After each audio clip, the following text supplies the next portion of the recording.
Insilico just dropped their brand new UI for V4.0, and it is stacked. The tools, the charts, the data, everything you need to go from trading zero to trading hero. Or at least give you a fighting chance. We're here to break it down for you so that you can get back to what you do best, watching the markets and making your next trade. Let's get into it. The default layout for 4.0 has everything you need to get started with the trading. On the top left, you've got accounts, market, place order. In the middle, you've got chart, positions, orders. On the right, you've got order book, trades and liquidations. And on the bottom, you've got balances, CLI, and the troll box. Now on the top left of the layout, you'll be able to see the accounts module. Now this module gives you details on what account you're currently logged into. For example, you'll see that this is my hyperliquid account. Now when I press this down arrow, you'll be able to see more details on the account like the address, the name, if it's enabled for spot, herbs, and it'll also let you disconnect if you so choose.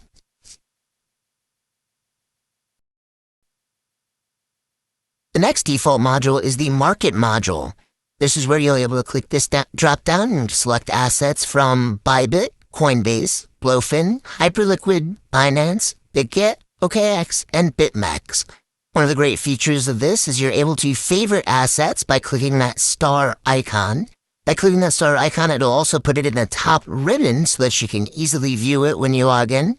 You can also filter by your favorites by clicking that star, and by clicking this history icon, you can see your browsing history. Make sure not to expose anything crazy. You're also able to add different accounts or see what accounts you're currently logged into. If you click the account list, you're able to add additional accounts. You can see I'm just logged into my Hyperliquid, but you can log into your Binance or any of the other supported accounts through that. You're also able to see the value of whatever asset you're looking at. Like, for example, the price of SOL right now is 182. The open interest, the 24-hour volume, price, funding time, funding, index, and mark. The next default module is the place order module. Similar to the market module, you'll be able to select the asset that you'd like to trade from many of the different supported platforms. You can also choose the account from the drop-down. You can do market order, stop, swarm, and twop. You can also do limit order, stop, click, chase, scale, and scale side. If you wanted to do a market order for 69 SOL, you could type that in, and then on the right, it would show you the equivalent in USD. It'll give you liquidity information as well, and it also gives you the slippage slider. If you want to be precise, you can click on the percentage and enter it manually with notifications popping up on the right. You can also buy long and sell short. The next module is the charting module, so you get the choice between the native chart and the trading view chart. You can select them from the tabs. One of the nice features here is you're able to change between different time frames, and then one of the new features with the new V4 is the tick options. You can also set favorites, which help you go between quick presets, which is really helpful in the moment. You can scroll in and out to change the time frame on the chart. And you're also able to customize the chart, the colors, and a bunch of other great things that help with your performance in the moment. Won't dive into that in this video, but just know that it's customizable.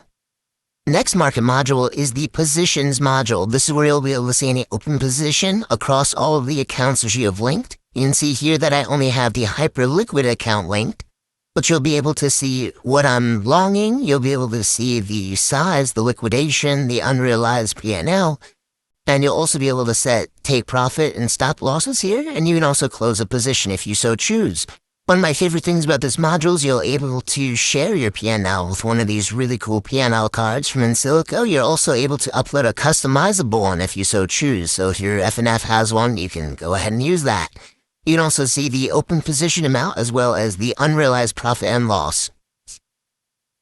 The next market module is the orders module. So this is where you'll be able to see any of the orders that you currently have open, filled, canceled, closed, or any of your stops.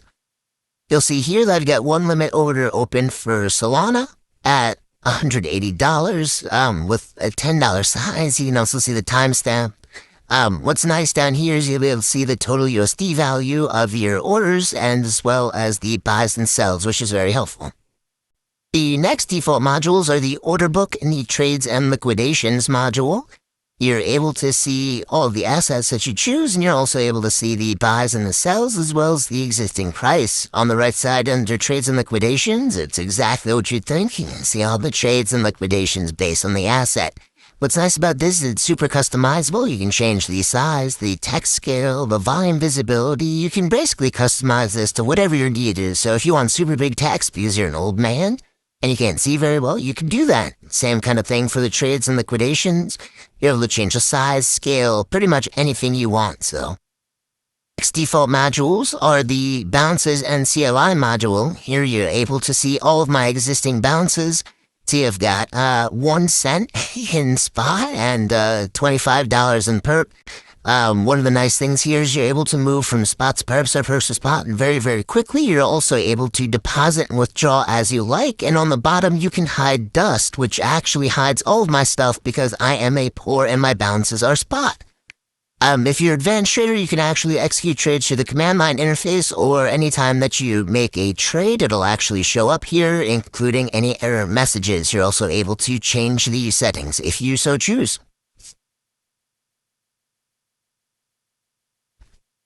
Now that we've gone through all the modules, I just want to call out a couple things that we weren't able to cover during the other segments.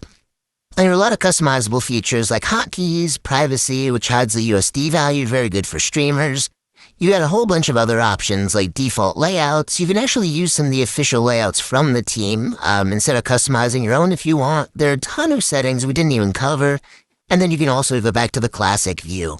All of these modules are customizable. You can add, you can remove, you can move them around. You can build the terminal of your dreams with Insilico, and I think that's one of the major value props here, other than being lightning fast. So yeah, hope you enjoyed the video, and thank you for watching.